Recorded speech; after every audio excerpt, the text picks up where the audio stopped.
नमस्कार दोस्तों, red psycho की टेस्ट सीरीज चल रही थी जिसका अगला वीडियो है। देखिए आज के वीडियो का पहला प्रश्न, एक व्यक्ति में देवत्व है, मनोविश्लेषण सिद्धांत में यह किसके लिए प्रयुक्त किया गया है? तो ये सुपर ईगो के लिए प्रयुक्त किया गया है कि एक व्यक्ति में देवत्व है, मनोविश्लेषण सिद्धांत में यह किसके लिए प्रयुक्त किया गया है? सुपर ईगो के लिए प्रयुक्त किया गया है। अगले प्रश्न की बात करते हैं।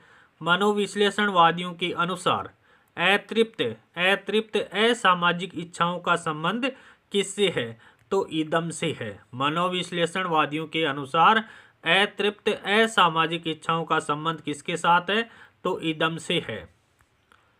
अगले प्रश्न की बात करते हैं कि बाल मनोविज्ञान का रिक्त स्थान सिद्धांत प्रारंभ के 4-5 वर्षों के अनुभव पर आधारित होता है। तो बाल मनोविज्ञान का मनोविश्लेषणात्मक सिद्धांत है वो प्रारंभ के 4-5 वर्षों के अनुभव पर आधारित होता है। अगले प्रश्न की बात करते हैं कि आधुनिक शिक्षा मनोविज्ञान का अनुप्रयोग आधारित है। तो आधुनिक शिक्षा मनोविज्ञान का अनुप्रयोग है वो व्यक्तिगत विभिन्नताओं पर आधारित है। आधुनिक शिक्षा मनोविज्ञान का अनुप्रयोग किस पर आधारित है? व्यक्तिगत विभिन्नताओं पर आधारित है।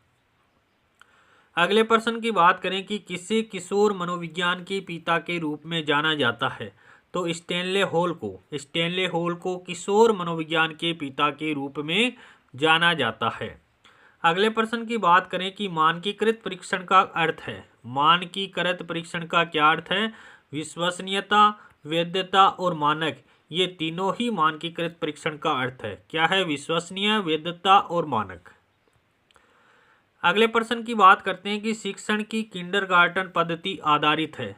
तो ये खेल विधि है। शिक्षण की किंडरगार्टन पद्धति है वो किस पर आधारित है? खेल विधि पर आधारित है। अगले प्रश्न की बात करें कि आत्मनिर्भरता शिक्षा का तात्कालिक उद्देश्य होना चाहिए, यह आदर्श वाक्य किसका है? तो ये गांधी जी का है। आत्मनिर्भरता शिक्षा का तात्कालिक उद्देश्य होना चाहिए, ये आदर्श वाक्य गांधी जी के द्वारा कहा गया है।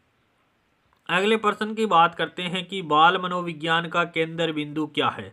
तो बालक है। अगले प्रश्न की बात करें कि प्राथमिक स्तर पर मूल्यों की शिक्षा देने की सर्वोत्तम विधि कौन सी है? तो प्राथमिक स्तर पर मूल्यों की शिक्षा देने की सर्वोत्तम विधि है अध्यापक के व्यवहार में मूल्य स्थापन। प्राथमिक स्तर पर मूल्यों की शिक्षा देने की सर्वोत्तम विधि कौन सी है? अध्यापक के व्यवहार में मूल्य स्थापन। अगले प्रश्न की बात करें कि मनोविज्ञान है। तो मनोविज्ञान है वो वर्तमान में व्यवहार का विज्ञान है। वर्तमान में व्यवहार का विज्ञान ही क्या है? मनोविज्ञान है। अगले प्रश्न की बात करें कि शिक्षा मनोविज्ञान अध्ययन करता है। तो शिक्षा मनोविज्ञान मानव व्यवहार का शैक्षिक परिस्थितियों में अध्ययन करता है। शिक्षा मनोविज्ञान अध्ययन करता है मानव व्यवहार का शैक्षिक परिस्थितियों में अध्ययन करता है। अगले प्रश्न की बात करें कि शिक्षा मनोविज्ञान का केंद्र बिंदु है। तो शिक्षा मनोविज्ञान का केंद्र बिंदु बालक है। अगला प्रश्न देखिए, निम्न में से कौन सा एक वाद शिक्षा मनोविज्ञान नियम पर आधारित है? वाद शिक्षा मनोविज्ञान नियम पर आधारित कौन सा है? प्रकृतिवाद है। वाद शिक्षा मनोविज्ञान नियम पर आधारित है प्रकृतिवाद। अगले प्रश्न की बात करें कि शिक्षा मनोविज्ञान सहायक है। शिक्षा मनोविज्ञान सहायक है।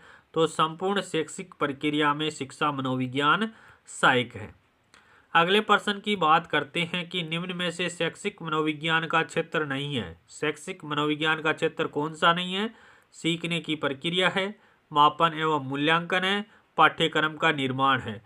लेकिन खेलों का प्रशिक्षण ये शैक्षिक मनोविज्ञान का क्षेत्र नहीं है।